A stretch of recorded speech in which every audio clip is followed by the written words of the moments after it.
For the last 8 months, I convinced myself that tolerating the humiliation was the right thing to do. That love means staying silent when your own son looks through you like your furniture. What I never told anyone during those 8 months, what my son and his wife had absolutely no idea about, was that I had already spoken to my attorney on the very first night they crossed the line. My name is not important. What matters is that I am 67 years old, a retired cardiologist who spent 32 years keeping other people's hearts beating, and I could not keep my own family from falling apart.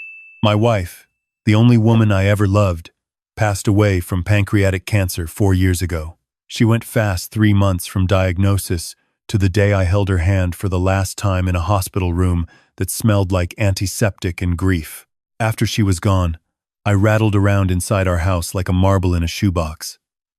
The house had 4 bedrooms, a wraparound porch, a yard she used to fill with hydrangeas every spring. It was too big for one man, but I stayed because every corner still had her in it, and I was not ready to let that go. My son was 34. He had my jaw and his mother's eyes, and somewhere along the way, he had developed a habit of making promises he never intended to keep. I want to be fair here, he was not always like that. When he was younger, he was the kind of boy who would notice if you seemed tired and bring you a glass of water without being asked. Somewhere in his late 20s, something shifted. I blamed myself for a while. Doctors are good at diagnosing everyone, except the people standing in their own kitchens. He called me in March and said he had someone he wanted me to meet. He sounded lighter than he had in years, and that lightness in his voice made me set down my coffee cup and pay attention. I told him to bring her over for dinner. He said her name was Vanessa. She arrived carrying a bottle of wine I did not ask for and wearing a smile that was technically correct in every way but never quite reached her eyes.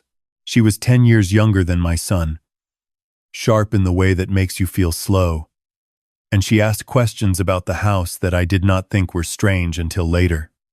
How long had I owned it? Was it paid off? Was I planning to stay or eventually downsize? I answered honestly because I had no reason not to. I told her my wife and I had bought it 30 years ago, that yes, it was paid off, and that I had not thought seriously about leaving. She nodded, as if filing information. My son looked at her like she hung the moon. I recognized that look. I used to look at his mother the same way. I wanted to trust it. They started coming over every weekend, then staying for dinner, then staying late and helping themselves to the guest room on the 2nd floor, rather than making the 40-minute drive back to their apartment. I did not mind at first. The house was quiet, and having 2 more people filling it with noise felt like a kindness. I told myself I was being a good father, that this was what family looked like. It was a Sunday in late April, when my son sat me down after dinner while Vanessa was upstairs, and he told me she was pregnant. I felt something lift in my chest, the particular lightness of becoming a grandfather, a word I had been quietly afraid would never apply to me. I stood up and hugged him. I told him his mother would have wept with happiness. He smiled and looked at the floor, and I should have noticed then that the smile had an edge to it, like a man who is happy about one thing and nervous about another. Over the next 2 weeks, Vanessa started to change the temperature of the house in ways I could not immediately name. She rearranged things. Small things at first, the position of items on the kitchen counter, the blanket on the couch in the living room. When I asked about it, she said she was just getting comfortable. I told her, of course, that was fine. I wanted her to feel welcome. That was my first mistake. I said yes before she asked for anything, which meant she already knew the answer before she asked for more. The request came on a Tuesday evening. My son sat across from me at the dinner table, the same table where I had taught him to play chess, where his mother and I had sat every morning over coffee for 27 years. And he said that Vanessa thought it would make more sense for the 2 of them to have the master bedroom, the one that had been mine, the one where I still slept on my side of the bed out of a habit I could not break. I asked him what he meant. He said the master had its own bathroom, and with the baby coming, it made the most practical sense. He said there were other bedrooms. He said it in the careful, rehearsed tone of someone who has practiced the conversation several times and is hoping the other person just agrees quickly. I reminded him that there were 3 other bedrooms on the second floor, any of which he and his wife were welcome to use. I reminded him gently, without raising my voice, because I did not want this to become the kind of conversation we could not walk back from. He looked at me for a moment, and then looked at the hallway toward the stairs, and I understood that Vanessa was somewhere nearby, listening. He said it would just be easier. He said I would probably be more comfortable anyway. He said a lot of things that added up to, move out of your own room. I told him I would think about it. He seemed surprised that I did not simply agree. He left the table before the meal was finished. That night, I sat in the armchair by the window in my bedroom, the room where my wife used to read before bed, where the morning light came in, at an angle, she said, was the best light in the whole house. And I understood that something had fundamentally changed. Not suddenly, gradually, the way water erodes stone. Slowly enough that you almost miss it. I did not call my attorney that night to complain. I called him because I am a man who spent 32 years making diagnoses, and I had just identified a pattern I recognized. I explained the situation. He listened. He told me to document everything going forward and to make no agreements without calling him first. He also reminded me, quietly but clearly, of something I already knew. The house was in my name alone. My wife's name had been on the deed, and when she passed, it transferred to me fully. There were no other names on that document. I thanked him, hung up the phone, and went to sleep. I did not move out of my bedroom, but I also did not make a scene. Over the following weeks, Vanessa escalated slowly, which is how certain people operate. They test each boundary to see which ones hold. She began treating the kitchen as hers, leaving me notes about food I was buying that she felt was not appropriate for a pregnant woman to be around. She booked a contractor without asking me and had him come through the house to quote renovations. When I pointed out that she might have mentioned this to me first, she tilted her head and said she thought I would want the house updated. My son said nothing. He had developed the habit of leaving the room when tensions appeared, which meant he was never present for the exact moment something crossed the line. Only for the aftermath, where Vanessa could frame the story however she liked. There was an evening in June when I came home from a walk to find 2 of the framed photographs from the hallway photographs of my wife face down on the credenza. Vanessa said she had taken them down while cleaning and had not gotten around to putting them back up. Her tone said something different. I put them back on the wall without speaking, and I felt the first real flicker of anger I had allowed myself since this started. That night, I placed a small audio recorder in the common areas of the house. I want to be precise about this. I placed them in the living room, the kitchen, and the hallway. These were common areas of my own home. I did not place anything in the bedroom my son and his wife were using. I am not that kind of man, but I am a man who listens. And I had been listening without tools for months, and I needed to start listening more carefully. What I heard over the next 3 weeks would have broken a lesser man, but it mostly confirmed what I had already suspected. Vanessa spoke on the phone to someone, her sister. I think about the house, about how much it would be worth if they sold it, about how her husband would eventually need to get his father out of the picture. She used that phrase, out of the picture. She laughed when she said it. She also mentioned, in a tone that chilled me, that she was not actually as far along in the pregnancy as my son believed, that she was managing the timeline. I sat with that for a long time. I did not tell my son. Not yet. It all came apart on a Wednesday evening in August. We had been sitting down to dinner, the 3 of us, and Vanessa had spent the meal directing conversation in a way that had become her signature, steering everything toward the future of the house, toward what changes needed to be made, toward how the space would need to be reorganized once the baby arrived. My son was nodding along in the way he had started doing, which was less agreement and more the nodding of a man who has stopped engaging with individual words. Then she said it plainly. She said the master bedroom situation needed to be resolved and that she needed to know I was going to move my things out by the end of the week. I set down my fork and asked her where exactly she thought I would move my things to.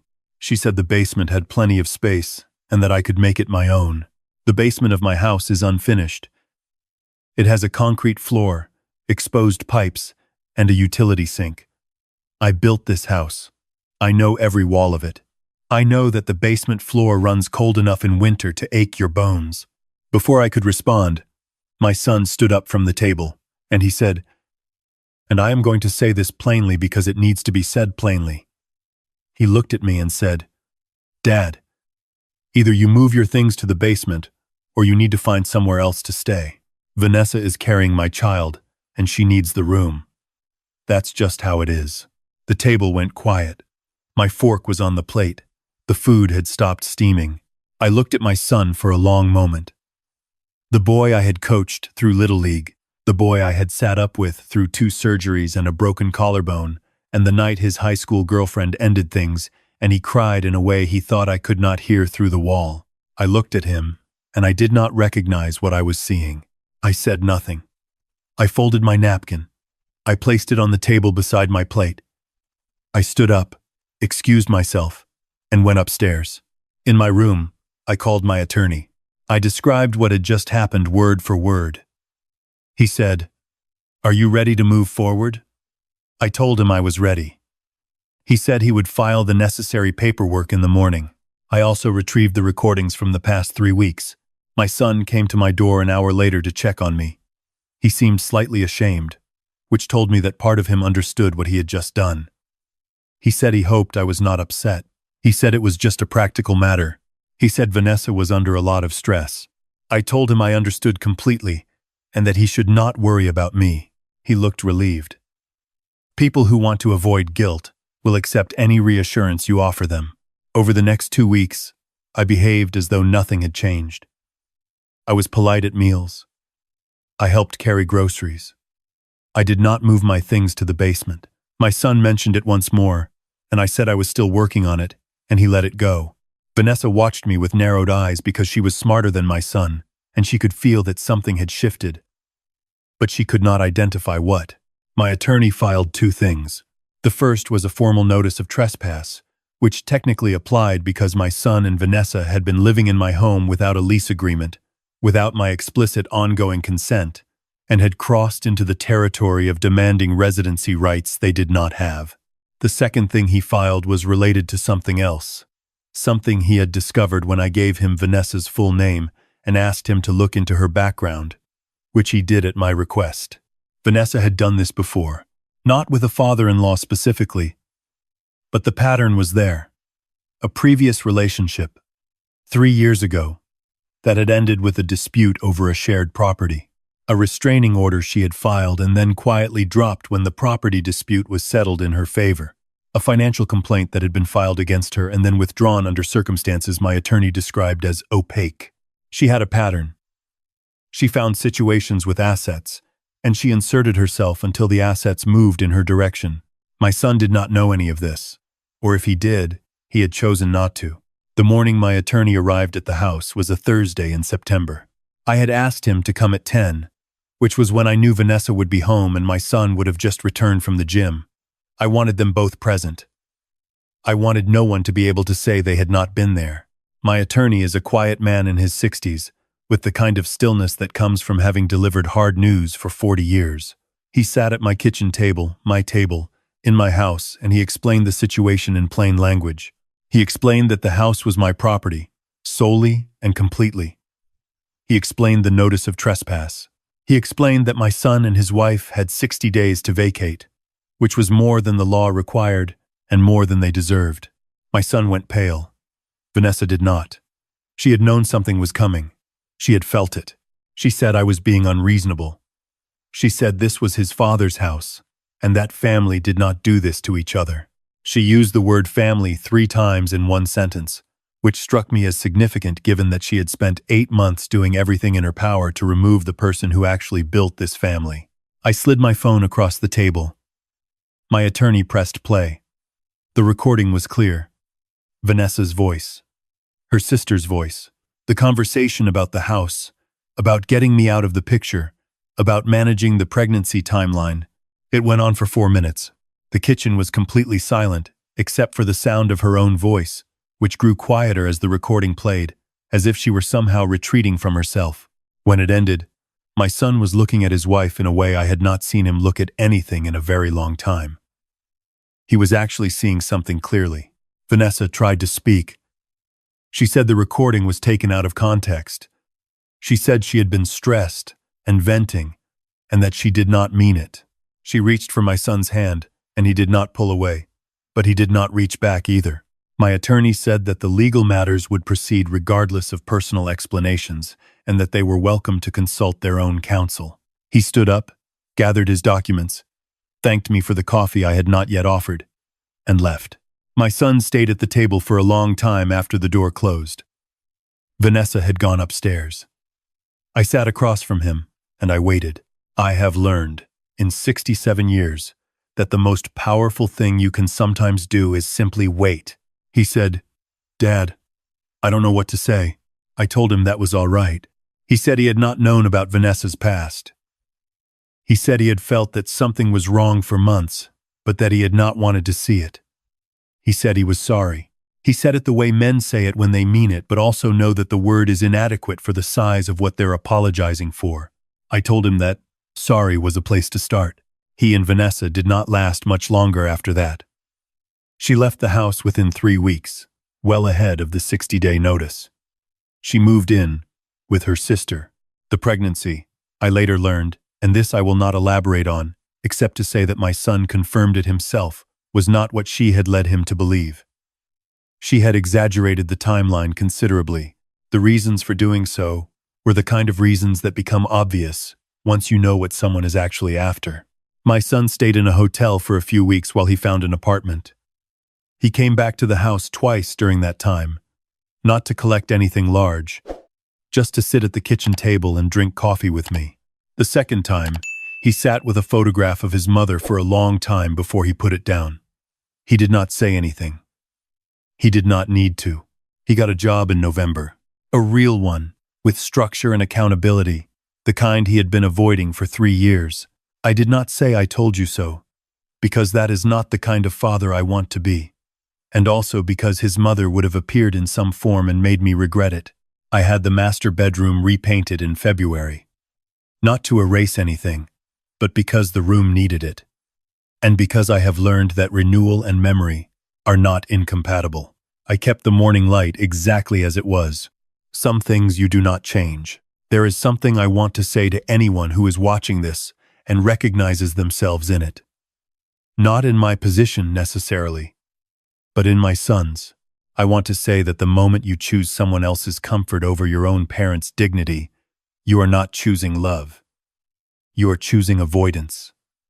Love is harder than that. Love looks directly at things. I do not blame my son for falling for someone who was skilled at being believed.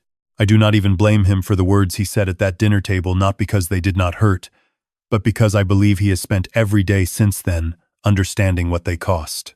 What I do want him to remember, what I want anyone in that chair to remember, is that the people who loved you first are not obstacles to your future. They are the architecture of it. And when you forget that, when you let someone convince you that the walls holding you up are in your way, you do not tear the walls down. You lose the building. I am 67 years old. I wake up in the mornings and have coffee in the kitchen my wife chose, in the house we built together, at the table where my son and I are slowly learning how to talk to each other again. The hydrangeas are coming back this spring. I planted new ones along the south side of the yard because she always said the south side got the best afternoon light, and I have decided to trust that she was right. My attorney still checks in occasionally. There is not much left for him to do. The house is mine. The recordings served their purpose. And the man who spent 8 months feeling like a guest in his own home has remembered, without question or reservation, exactly where he stands. He stands in the kitchen. He stands at the table. He stands in the yard among the hydrangeas in the afternoon light. He is not going anywhere.